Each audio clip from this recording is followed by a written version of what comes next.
Thank you. Cosmo Bua, followed by James White, Brenda Barnes, and Greg Heacock. Cosmo Bua, I'm a Wilmot resident. The California Mobile Home Residency Law requires a tenant impact report, including a decent relocation plan. We don't appear to have either of these. It's hard to imagine a property owner putting tenants through worse impacts than this.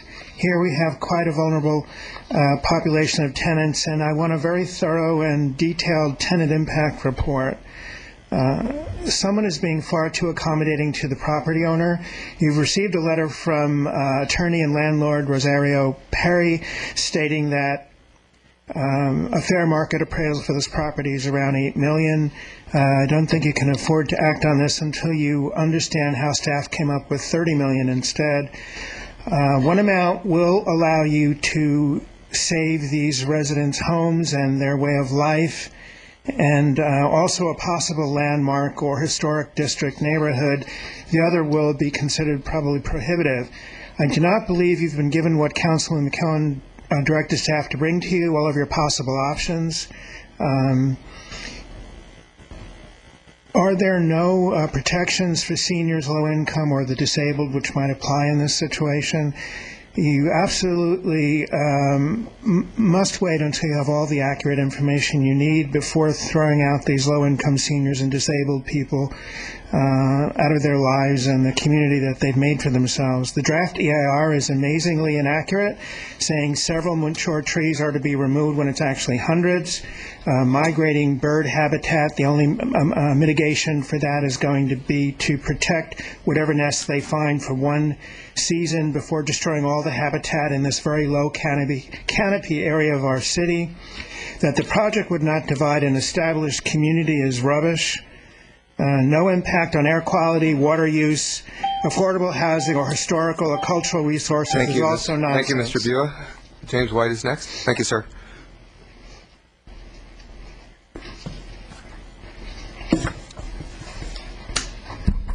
Good evening, Councilman. Good evening. And women. My name is James White, and I'm from Village Trailer Park. I'm here tonight to speak for Jack Phantom, the guy that lives next door to me. He was not able to be here tonight. His youngest daughter passed away on Saturday, so but he wrote down a statement, and he asked me today to read that statement, and so that's what I'm going to do. If you get the opportunity to speak, he said, read this short letter to the City Council. One question I have is, no matter what happens with your decision with the park, he wants to know, how long do we really have to live in our homes in the park? And he says, we deserve to know the facts. Signed, Jack Phantom. And let me just take this opportunity to tell Jack that on behalf of the members of Village Trailer Park, we're all saddened for his loss of Sandy, his daughter. Thank you. Thank you, sir. Brenda Barnes. Hi.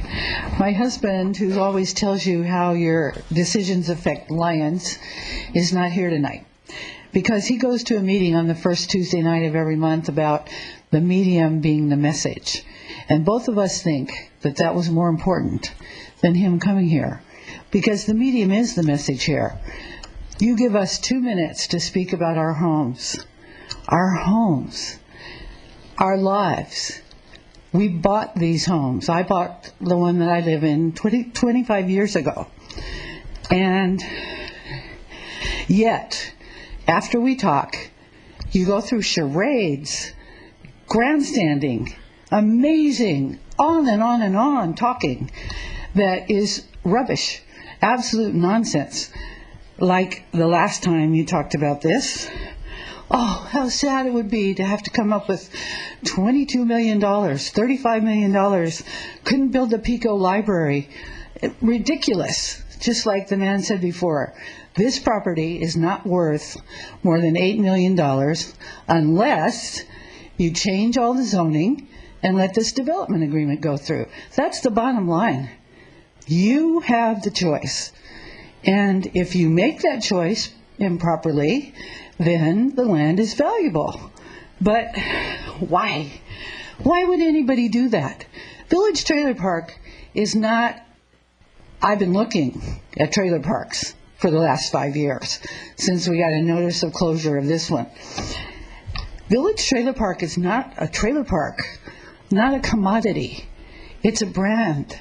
It's a place that's not like any other trailer park I have seen in California, and I have looked. I have looked in the desert. I have looked in coastal communities. Most of them look like a car lot selling trailers. This is not like that. Thank you. Thank you. Thank you for your comments. Greg Heacock is next. Please, ladies and gentlemen, if you want to acknowledge the speaker, use your hands, but we ask you that you remain silent.